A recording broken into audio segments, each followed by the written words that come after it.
Dunkirk is directed by Christopher Nolan, and it stars Kenneth Branagh, Cillian Murphy, Tom Hardy, and a bunch of other actors. And it's about the early stages of World War II, when Allied forces, the British, the French, they were surrounded by the German army on the beaches of Dunkirk, and there's about 400,000 men, and they're trying to get evacuated, and civilian vessels have been activated to go and get the troops and bring them home.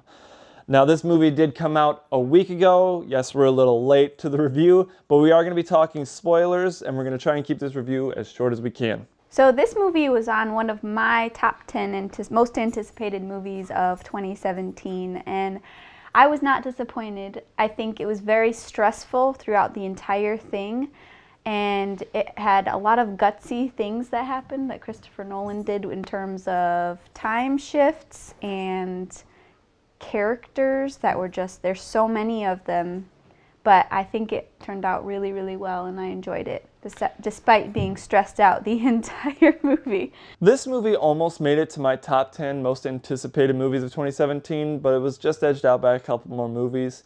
But it really did surprise me. You know, it's Christopher Nolan. I knew it was going to be good, but it's his first war movie, and I wouldn't even call this a war movie. Yes, it's set in World War II, but it's not your typical war movie. It's kind of, it's about like the biggest blunder in warfare history. It's a different take on it, and I really appreciated it. And, you know, everyone started freaking out when they saw the runtime for this movie being less than 2 hours, and everyone's like, a Christopher Nolan movie under 2 hours. But it worked, and it needed to be shorter. Honestly, I could have done with it being even shorter than it was, because it's a very stressful movie. But it was just a really great, really well done movie. And the casting was brilliant. Most of the characters are, to my knowledge, I hadn't seen any of them, unknown actors. Yes, we get Kenneth Branagh, we get Tom Hardy, and Cillian Murphy, but those are really the only big names in this movie. And Kenneth Branagh's role really isn't that big, and what he gives to the story is great. What I really liked about the cast of characters is it shows a lot of different, I don't want to say typical soldier personas, but that's kind of what it was, where it shows the admiral and what he has to do. It has the colonel, it has Cillian Murphy, who he evacuated, but then his ship ended up sinking, and he's the only survivor, and then he gets picked up by one of the incoming civilian vessels, and he's so shell-shocked that it shows that part of it. And then you get another soldier who's on the beach, who just recently came to the beach and sees all these men, and he's trying to figure out, how am I going to survive this when there's all these men on this beach? So he meets this other character who doesn't speak at all, and they are trying to figure out how to get on the next boat. And at first I was like, well, man, this guy's a jerk. He's trying to get on before everybody else. Like, everybody has to get on at some point. And but you get to know and like this character. And what I think they did really, really well is they were able to do character development with not a whole lot of dialogue. Yeah. Most of it is very like pantomimic action driven, where their facial expressions and everything they do, their body language, comes through so well in this, and I really liked that about it. Yeah, there's only a couple lines at the beginning, but you get the characters' motivations. You can see the desperation and how they're behaving. And Fionn Whitehead is the main soldier's name. You follow him for the majority of the movie. One of the things that I didn't like about this movie, and yet did kind of like, is the fact that they split it up between the 3 different places that they were set: the air, the sea, and the beach. The problem is the time jumping was a little confusing, and on the beach it's supposed to be a week, and it only felt like 2 or 3 days to me. I don't know, we only saw night like maybe 2 or 3 times at most, so it was a bit confusing, and they kept cutting back from the night on the beach to the pilots flying in the middle of the day when they're only supposed to be taking an hour to get there. It was a little confusing to me. It was a little at first, but I think once you get the merged scene, especially with Cillian Murphy, because you see him they rescue him on the boat first, and then when it switches back to the beach, you see him at night commanding his troops in the lifeboat. And that to me was like, okay, now I understand where they're coming from. And I think Christopher Nolan did a good job of being able to, you can recognize which timeline you're looking at the moment, because the only characters you see in the sea timeline is the civilian boat. That's all you see. So when you switch to seeing what the civilian boat is seeing, you know that that's the timeline. And I really liked how they all melded at the very end, when they come together and they're all at the same time point. And I think Christopher Nolan does a really good job with that. Yeah. And I don't think that in those parts that you necessarily needed to know what time it was, you just needed to know what was happening and the desperation and what was going on. And I think you could catch on to that. So I thought it was well done. But yeah. And in terms of action and CGI, there isn't really that much action in this movie, but there's a lot of suspense, and just your heart is racing pretty much the entire time, because you know that the German army is coming soon, and there's U-boats, submarines in the water shooting down cruisers, battleships, and they just can't get these soldiers out. And just knowing that is enough to keep you on the edge of your seat. The music adds to it, because you hear like a clock ticking in almost every song, and it's so well placed, and it really feeds that feeling of just desperation, and you got to get out of here quickly. And I can't remember a single moment where I saw the screen and was thinking that's CGI, because it all looked so real that I don't even know if they used much CGI other than maybe the torpedo floating through the water. But I mean, I can't think of a shot that used CGI like normal everyday movies now.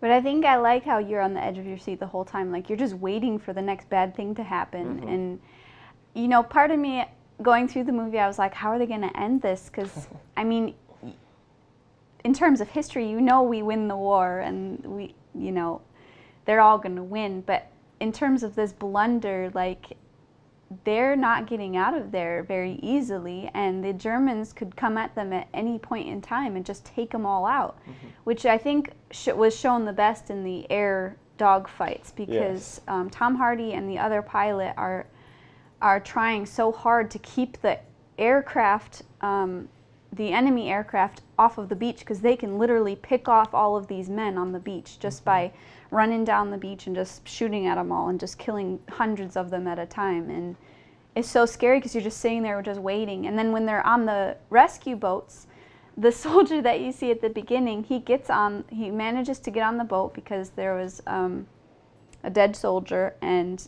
he joins the medics and gets onto the boat, because the medics are all taking the wounded to the boat. And when they get on there, it's like, okay, he's safe, but then the people are like, okay, you've brought the wounded, now you need to get off. So he ends up getting off, so he can't get on there. So you're also like, you feel for every soldier, because it's like, how are you going to get off this beach? We're surrounded, we're completely surrounded.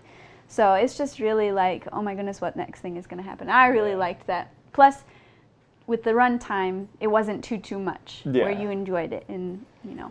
And even knowing that, you know, the Allies win the war and most of these soldiers get off, you don't know about each individual character, because, you know, this character, he's not really, the main soldier character, Fionn Whitehead, he's not, I don't remember his name in the movie. He's given a name, but I don't remember his name.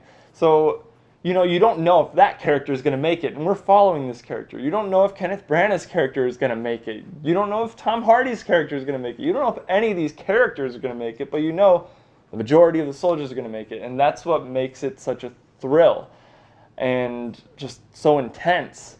And in the end, most of them are saved, except for Tom Hardy's character, which ends up getting captured, because That's another thing that I really didn't like about it is he runs out of fuel. His engine stops. He's flying only like Gliding. he's gliding at about 100 feet above the ground, maybe a little bit higher. And you see him fly across the beach, and then an enemy plane comes by, and he turns around. He has enough speed to turn around, shoot it down, and then he just keeps going, and keeps going. And he goes like miles away from where the soldiers are to finally land. And I don't know, I'm just thinking the entire time, why didn't he turn around again? Instead, he just lands way out in enemy territory and gets captured. Yeah. But I But don't know, see, for it was me- just something that bothered me really, really bad. But if you think about it, like, he probably risked his life trying to turn around to get to that, because you don't know if you can make that turn. Right. Let alone, are you going to be able to have enough power to aim where you want to go?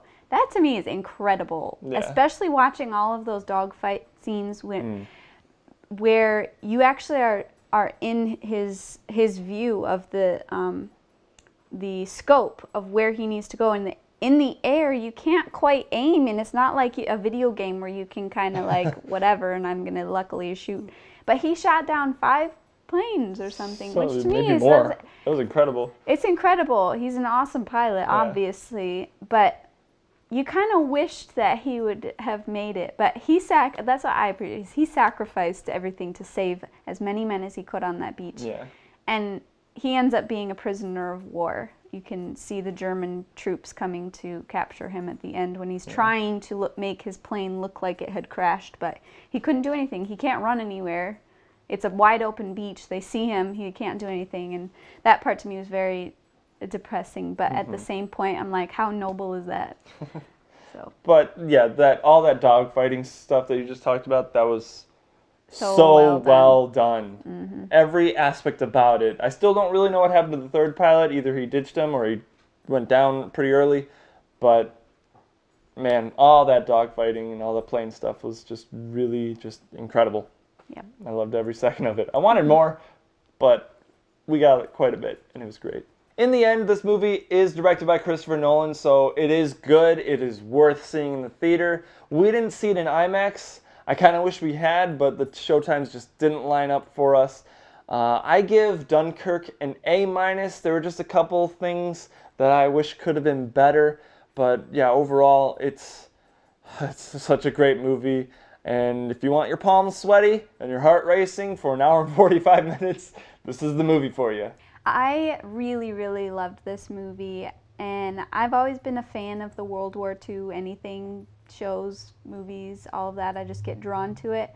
And I really liked how this was a totally different side of the war, where normally, you know, you see all the battle and the gun fights and the blood and the gore and all of those things and the heartwarmingness of it. And this movie showed like the losing side of things, because you know we win, which I just really, really appreciate. I think it was gutsy and bold, and Christopher Nolan did an awesome job. So I give Dunkirk an A-, and I definitely think you should go see it. So what did you guys think of Dunkirk? Did you like it, love it, or hate it? Let us know in the comments section down below. And there has been a delay in all the reviews that we've been doing. We're a week late on this one. There are a couple other movies that we didn't get to see that we still want to review possibly. And even this past weekend, there were a couple movies that came out that we still want to review. But we are going to be out of town next week for a wedding. So there's going to be another week-long delay for videos. So we will get to seeing these movies and reviewing them as well. So just be patient. We will get those videos out soon. And if you like this video, be sure to give it a big old thumbs up, subscribe to the channel, and make sure you hit that bell icon next to the subscribe button so you can be notified of when we upload new content. And as always, thank you so much for watching, and we'll see you in the next video.